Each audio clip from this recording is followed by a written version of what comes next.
नमस्कार दोस्तों, स्वागत है आप सभी का डिजिटल तैयारी में। मैं सौरभ भारती आप सभी का हार्दिक स्वागत करता हूं। दोस्तों, ये हमारा प्लेटफॉर्म बुक का सॉल्यूशन वाला सेशन है जिसके अंदर हम प्लेटफॉर्म बुक के पूरे सॉल्यूशन कर रहे हैं। तो जैसा कि आपको पता ही है कि जहां पर मैंने लास्ट लेक्चर छोड़ा था वहीं से मैं वापस पिकअप करूंगा। तो आइए बिना कोई समय गंवाए हम शुरू करते हैं। आज का हमारा पहला प्रश्न, ये न्यूरोलॉजिकल जन्म गत विकारों के कारण रूप में ज्ञात जीका वायरस किसके द्वारा फैलता है। ये क्वेश्चन हालांकि हमने पहले भी किया हुआ है, तो अब अपन को पता है कि जीका वायरस जो है ये मच्छर के काटने से फैलता है। मच्छर जो है इसका वाहक है। डीआरडीओ द्वारा विकसित आकाश है। देखिए, थोड़ा सा मैं इसके बारे में बता देता हूं। आप डीआरडीओ द्वारा ध्यान रखिएगा कि एक पटना, ठीक है, ये बेसिकली हमारा एक मिसाइल डेवलपिंग प्रोजेक्ट था आईजीएमपी के नाम से, इंटीग्रेटेड गाइडेड मिसाइल प्रोग्राम, जो 1982 में शुरू किया गया था और इसके हेड थे एपीजे अब्दुल कलाम। इस प्रोग्राम का उद्देश्य था भारत को मिसाइल टेक्नोलॉजी के क्षेत्र के अंदर आत्मनिर्भर बनाना। तो इसी के चलते देखिए, पृथ्वी, अग्नि, त्रिशूल, नाग और आकाश, इन मिसाइलों का डेवलपमेंट किया गया। इसमें आप देखिए, पृथ्वी और अग्नि जो है ये तो सतह से सतह यानी कि लैंड टू लैंड मारने वाली है, ठीक है। त्रिशूल जो है ये सतह से आकाश के में छोड़ी जाने वाली मिसाइल है। नाग जो है ये एंटी टैंक मिसाइल है, जबकि आकाश जो है ये आकाश से आकाश,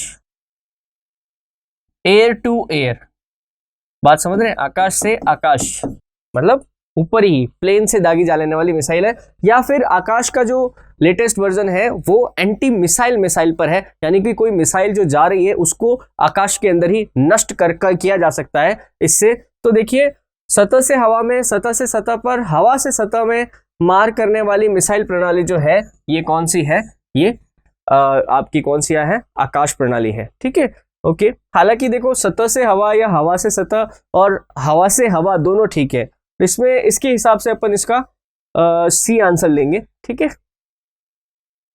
उल्टा हो गया ये, एक्चुअली इसका आंसर ए होगा।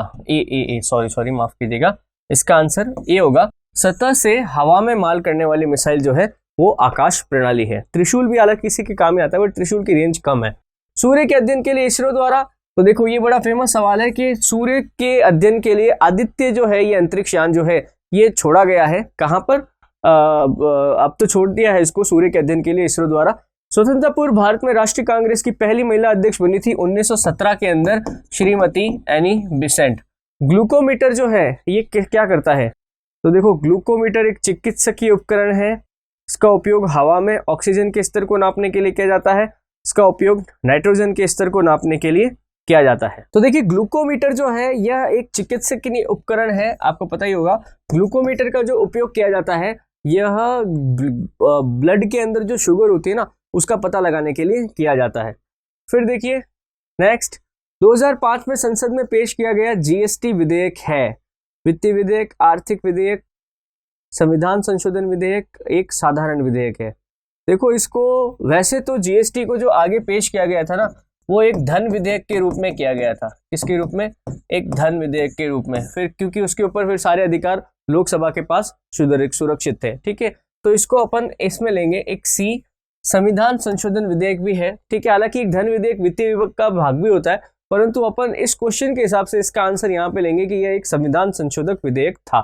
विश्व तंबाकू निषेध दिवस मनाया जाता है हर साल 31 मई को, ठीक है। मजदूर दिवस मनाया जाता है 1 मई को। विश्व पर्यावरण दिवस हर साल मनाया जाता है 5 जून को। एमपी में स्थित वैश्विक विरासत स्थल किसके लिए प्रसिद्ध है, पाषाण स्थल या रॉक शेल्टर के लिए। इसमें क्या है कि वो ऐसी बड़ी बड़ी गुफाएं हैं, इनके अंदर मनुष्य के रहने के प्रमाण मिले हैं, इन्हें रॉक शेल्टर कहा जाता था।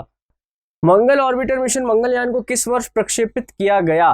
देखिए, मंगल अपना मार्स ऑर्बिटर मिशन जो अपन ने प्रक्षेपित किया था 2013 में प्रक्षेपित किया था।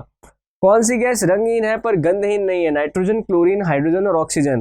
देखो, रंगहीन है पर गंधहीन नहीं, तो इसमें अपन क्लोरीन पर डालेंगे। क्लोरीन गैस का कलर तो नहीं होता है, परंतु उसकी गंध बहुत तीखी होती है। ये अपने पानी की जो शुद्धि करते हैं अपन, ये पोटेशियम परमैंगनेट डाल के या क्लोरीन का प्रवाह करके, आपको कभी पानी के अंदर ताजी ताजी सी स्मेल आती है, वो क्लोरीन की स्मेल है। जब मानव शरीर का तापमान सामान्य शरीर तापमान से लगभग 2.2 से 3.5 फ़ारेनहाइट कम हो जाए तो इस स्थिति को हम क्या बोलते हैं। देखो यार, इस स्थिति को अपन हाइपोथर्मिया बोलते हैं। बेसिकली अपने शरीर का टेम्परेचर जब बॉडी टेम्परेचर नॉर्मल टेम्परेचर से घट जाता है तो इसे हाइपोथर्मिया की कंडीशन बोलते हैं। अधिकतर कभी कोई ठंडे इलाके में अपन है, ठंडे इलाके के अंदर कोई ठंडे पानी के अंदर गिर गए हैं तो हाइपोथर्मिया की कंडीशन हो जाती है। डीबगिंग कौन सी प्रक्रिया है? ये तो यार डीबगिंग तो एक सॉफ्टवेयर प्रोग्राम में त्रुटियों को जांचने की प्रक्रिया है। ये जो सॉफ्टवेयर प्रोग्रामर्स जो होते हैं अपने सॉफ्टवेयर के अंदर कोई गलतियां जो होती है उसको जांचने के लिए डीबगिंग का प्रयोग करते हैं। भारत कारगिल कारगिल युद्ध का कोड नाम क्या था? भाई इसका नाम था ऑपरेशन विजय। इसका नाम क्या था? ऑपरेशन विजय।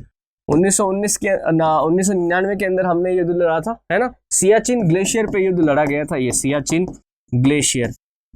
ग्लेशियर अब विश्व की सबसे ऊंचा युद्ध स्थल है, विश्व का सबसे ऊंचा बैटल ग्राउंड कौन सा है? सियाचिन। और सियाचिन के मध्य किन दो देशों का विवाद है? भारत और पाकिस्तान का विवाद है। ये क्वेश्चन कई बार पूछा हुआ है, सियाचिन के मध्य किन दो देशों का विवाद है? तो भारत और पाकिस्तान का विवाद है। कई बार ये क्वेश्चन आया हुआ है तो चिन्ह देख के अपन क्या करते हैं, भारत और चीन टिक कर देते, बट ये सही नहीं है। ऐसे कैसे? देखो ऑपरेशन ब्लू स्टार आपको पता है, ऑपरेशन ब्लू स्टार भी बड़ा फेमस है। 1984 के अंदर जो गोल्डन टेम्पल के अंदर खालिस्तानी आतंकवादी छुपे हुए थे उनको निकालने के लिए इंदिरा गांधी सरकार द्वारा एक आर्मी ऑपरेशन चलाया गया था, उसे ऑपरेशन ब्लू स्टार के नाम से जाना जाता है। नेक्स्ट देखो, काऊ को किसके द्वारा पर्सनैलिटी ऑफ द ईयर 2015 घोषित किया गया? ये करंट अफेयर्स का सवाल है। और इसमें देखो याहू इंडिया जो है, ये याहू है, गूगल है, ये तो एक तो देखो सर्च इंजन है, माइक्रोसॉफ्ट एक कंपनी का नाम है, फेसबुक एक सोशल मीडिया साइट है। तो ये याहू इंडिया जो है इन्होंने काऊ को है पर्सनैलिटी ऑफ द ईयर 2015 घोषित किया था। क्रिकेट विश्व कप 2015 की मेजबानी किसके द्वारा की गई थी? तो देखो क्रिकेट विश्व कप 2015 की मेजबानी न्यूजीलैंड और ऑस्ट्रेलिया के द्वारा की गई थी। ये खिताब ऑस्ट्रेलिया ने जीता था। जैव प्रौद्योगिकी का तात्पर्य क्या है? जैव प्रौद्योगिकी का तात्पर्य है बायोटेक्नोलॉजी का, ठीक है, इसको अपन ये लेंगे सी वाला, मानव शरीर रचना विज्ञान के क्षेत्र में तकनीक का इन्फ्यूजन। ठीक है, बिल्कुल ठीक है। ये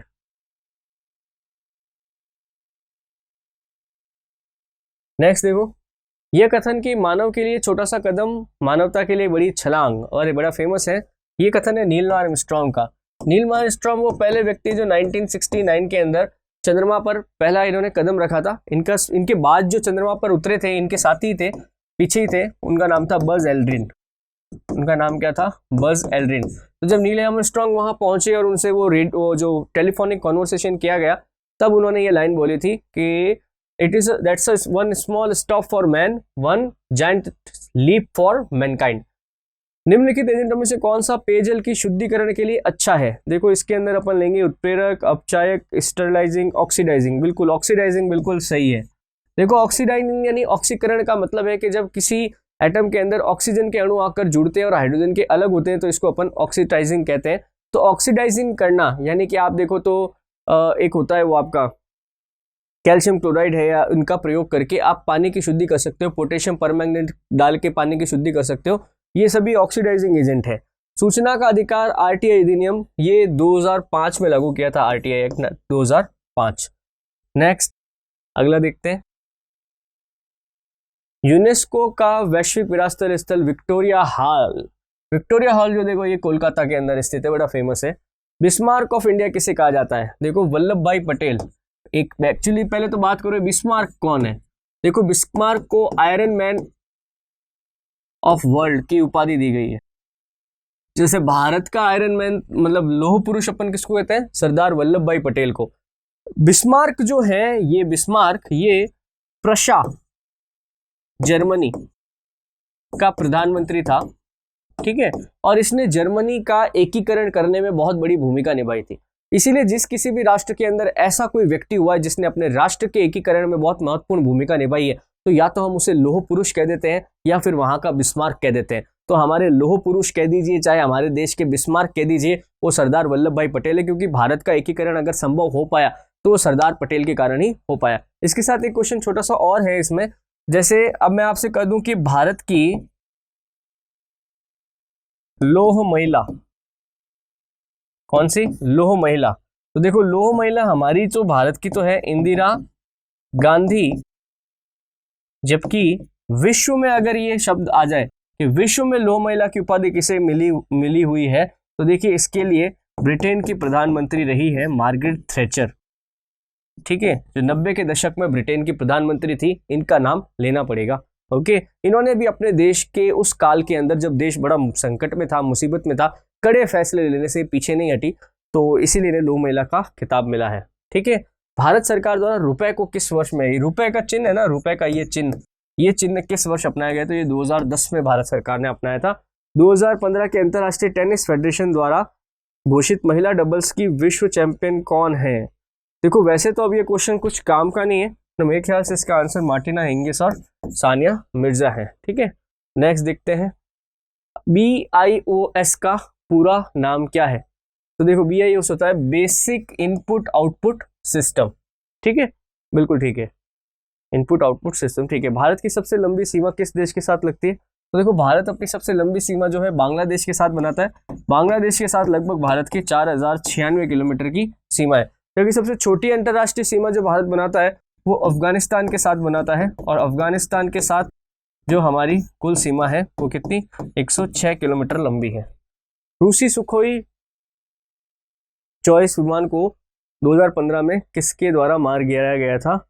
तो ये तुर्की के द्वारा मार गिराया गया था। ये पुरानी घटना है हालांकि, बट ये तुर्की ने ये किया था कि रूसी विमान जो है उन्होंने कहा कि भाई बिना अथॉरिटी के, बिना इजाजत के हमारे एयर स्पेस के अंदर आया, इसलिए हमने उसको मार गिराया। पुरानी घटना है।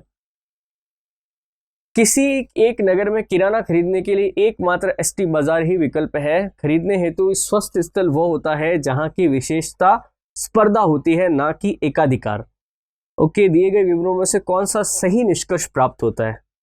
एसटी बाजार एक पारिवारिक मिल्कियत का व्यवसाय है, एसटी बाजार एक सुपरमार्केट है, एसटी बाजार का नगर में एकाधिकार है, एसटी बाजार को नगर के अधिकतर लोग पसंद करते हैं।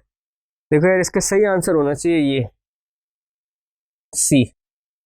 क्यों? क्वेश्चन तो बड़ा आसान था। इसने क्या करा कि किसी नगर में किराना खरीदने के लिए एकमात्र एसटी बाजार ही विकल्प है, मतलब विकल्प ही एक ही है, तो उसका तो एकाधिकार हो गया ना भाई। एक होता है ना मेरे पास, जैसे अब इसने कहा कि वो सुपरमार्केट है, हाँ ओके सुपरमार्केट होगा, बट मेरे पास कोई दूसरे बनिए भी तो हो सकते हैं जो बाहर दुकान लगा के बैठे हैं, जो आपके, जिसको आप क्या बोलते हो, रिटेलर शॉप बोलते हो, है ना, खुदरा मूल्य की वो बोलते हो, वहां से भी जाके तो मैं सामान ले सकता हूँ, है ना। पर ये उसने ये बात करी नहीं है। ये क्वेश्चन में कह रहा है कि एकमात्र यही ऑप्शन है, इसका मतलब इसकी मोनोपोली है, इसका एकाधिकार है।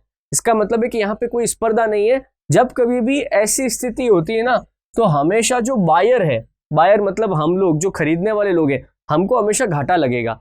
क्यों? क्योंकि वो व्यक्ति जो बेच रहा है वो तो सीधा कहेगा लेना हो तो लो, नहीं तो आगे चलो, और हमारे पास कोई ऑप्शन नहीं होगा, तो वो जिस रेट में बोल रहे हैं हमें वो रेट देनी पड़ेगी। एक गतिशील वस्तु अनिवार्य रूप से प्राप्त करती है गतिज ऊर्जा। जो वस्तु गतिशील अवस्था में है उसमें कौन सी होती है? गतिज ऊर्जा। जो वस्तु स्थिर अवस्था में है, कोई रुकी हुई है, उसमें क्या होती है? स्थितिज ऊर्जा। तो गतिज ऊर्जा या काइनेटिक एनर्जी का फॉर्मूला क्या है?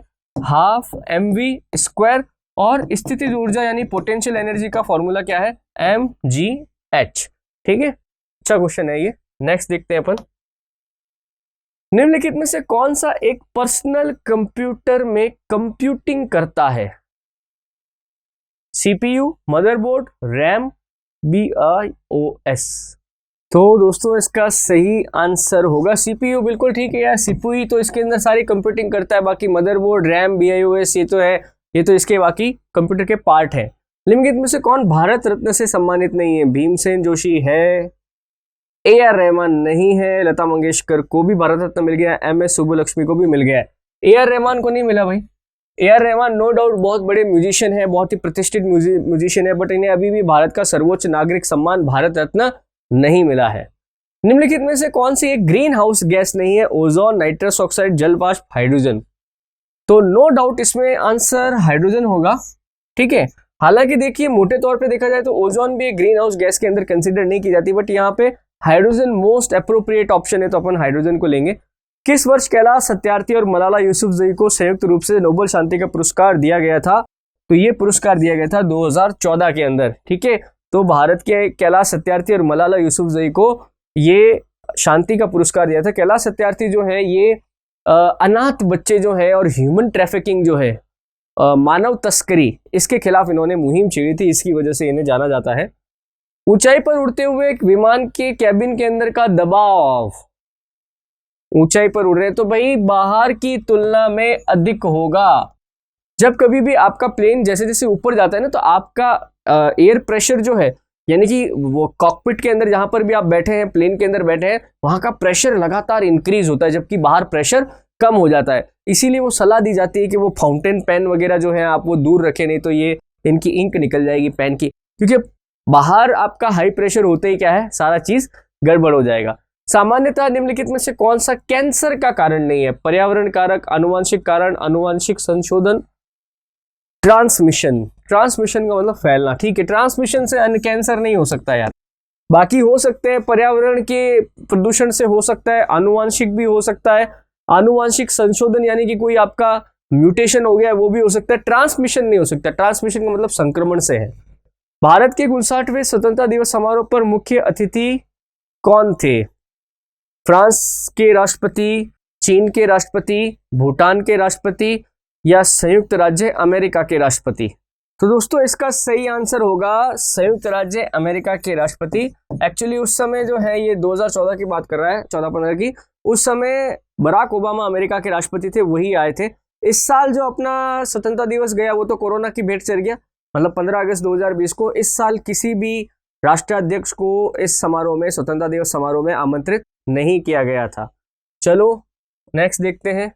भारत की दूसरी सबसे लंबी नदी कौन सी है? नर्मदा, यमुना, ब्रह्मपुत्र, गोदावरी? तो इसमें अपन को आंसर लेना पड़ेगा गोदावरी। देखो वैसे तो ब्रह्मपुत्र लंबी नदी है, परंतु वो पूर्णतः भारत में नहीं है, इसलिए अपन इसको नहीं ले सकते। गोदावरी की लंबाई 1465 किलोमीटर है। प्रायद्वीप भारत की भी सबसे लंबी नदी है। कभी पूछ ले आपसे प्रायद्वीप भारत की सबसे लंबी नदी कौन सी है, तो भी गोदावरी बोलोगे आप। दक्षिण की गंगा पूछ ले, बूढ़ी गंगा बोल दे, तो भी आपका आंसर गोदावरी होगा। 103वें भारतीय वार्षिक विज्ञान कांग्रेस का आयोजन कहाँ किया गया था? देखो इसका आयोजन उस समय मैसूर में किया गया था, और अभी जो लेटेस्ट विज्ञान कांग्रेस आयोजित की गई थी जनवरी 2020 में, वो बेंगलोर में आयोजित की गई थी। ओलंपिक में बैडमिंटन का पदक पहली बार किस भारतीय ने जीता? सैयद मोदी, प्रकाश पादुकोण, पुल्ला गोपीचंद, साइना नेहवाल? साइना नेहवाल ने जीता था भाई 2012 के अंदर। साइना नेहवाल पहली भारतीय बैडमिंटन खिलाड़ी बनी जिन्होंने टेनिस में पदक हासिल किया ओलंपिक में। कहां से पदक लिया था? 2016 में फिर पीवी सिंधु ने रजत पदक हासिल किया था। ऑस्टियोपोरोसिस किससे संबंधित है? हड्डी, दिल, गुर्दा, फेफड़े? ऑस्टियोपोरोसिस देखो हड्डी रोग है। इसके अंदर क्या होता है, आपकी हड्डियां जो है वो कमजोर हो जाती हैं, भुरभुरी हो जाती है और मुड़ने लग जाती हैं, तो ये है ऑस्टियोपोरोसिस रोग। तो दोस्तों इस लेक्चर के अंदर हम इतना ही करेंगे। नेक्स्ट लेक्चर में आपसे फिर से मुलाकात होगी और यही पैटर्न रहेगा। आप लोग अगर कोई भी क्वेश्चन और पूछना चाहते हैं, कोई आपका सजेशन है, तो आप जरूर कमेंट करिए, इसके बाद हम इस पर और चर्चा करेंगे। इस लेक्चर में इतना ही। Thank you. Please like, share